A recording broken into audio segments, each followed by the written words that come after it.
صبح اٹھو، آپ کے دوست، آپ فجر سے 10 منٹ پہلے اٹھ کے اپنے دوستوں کو سب کو فون کرو، اٹھو بھائی نماز کے لیے، آپ کو پتا ہے فلاں فلاں بندہ سستی کرتا ہے، آپ انہیں اٹھا دیں نماز کے لیے، بہت اچھا ہے۔ صبح جمعرات ہے، سوموار ہے، رات کو میں بھائی سحری کر لینا، روزہ رکھ لینا، نیکی کی کوئی بات پہنچا دیں، بڑا وزن ہے اس کا، آپ کے پڑھنے میں آ جائے گا۔ یہاں پر ایک جملہ کہوں آپ کو، نیکی کے کسی کام کو کبھی ہلکا نہ سمجھیں، جو نیکی آپ کے سامنے آئے اس نیکی کو کر گزریں۔ کیوں؟ پتہ نہیں اللہ کو کون سا عمل پسند آ جائے، کس عمل کی بنیاد پہ اللہ کی رحمت آپ کو آ لے اور آپ معاف ہو جائیں۔ آپ کی نظر میں کوئی بہت بڑا عمل اور ہوگا۔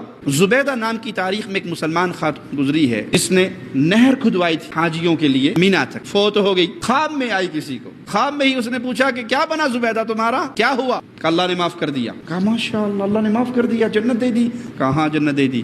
کہا اچھا تم نے تو وہ نہر کھدوائی تھی نا، بہت بڑا عمل تھا تمہارا، کہاں سے نہر کھدی تھی اور مینا تک پہنچی تھی، اور کتنے حاجیوں نے پانی پیا ہوگا، اور کتنے راستے میں پرندوں نے پیا ہوگا؟ کہا نہیں، کوئی نہر شہر کا کوئی چکر نہیں ہے۔ کہا پھر کون سی نیکی تمہارے کام آئی؟ کہا 2 رکعتیں میں مستقل ہر رات سونے سے پہلے پڑھ کے سویا کرتی تھی، اللہ نے وہ 2 رکعتیں قبول کر کے میرے گناہ معاف کر دیے۔ تو آپ نہیں جانتے آپ کا کون سا عمل اللہ قبول کرے گا۔ آپ کی نظر میں کوئی ایک عمل ہو سکتا ہے پہاڑوں جتنا بلند ہو، لیکن اللہ کے ہاں اس کی ویلیو نہ ہو، اور ایک عمل آپ کی نظر میں راستے سے گزرتے ہوئے کانٹا، کیل کوئی چیز ایسی نظر آ گئی، آپ نے اٹھا کے سائڈ پہ رکھ دی۔ نیت کیا کی؟ کسی کے پاؤں میں چبھ گئی تو اسے بڑی تکلیف ہوگی مسلمان کو، میں اٹھا کے سائڈ پر رکھ دوں۔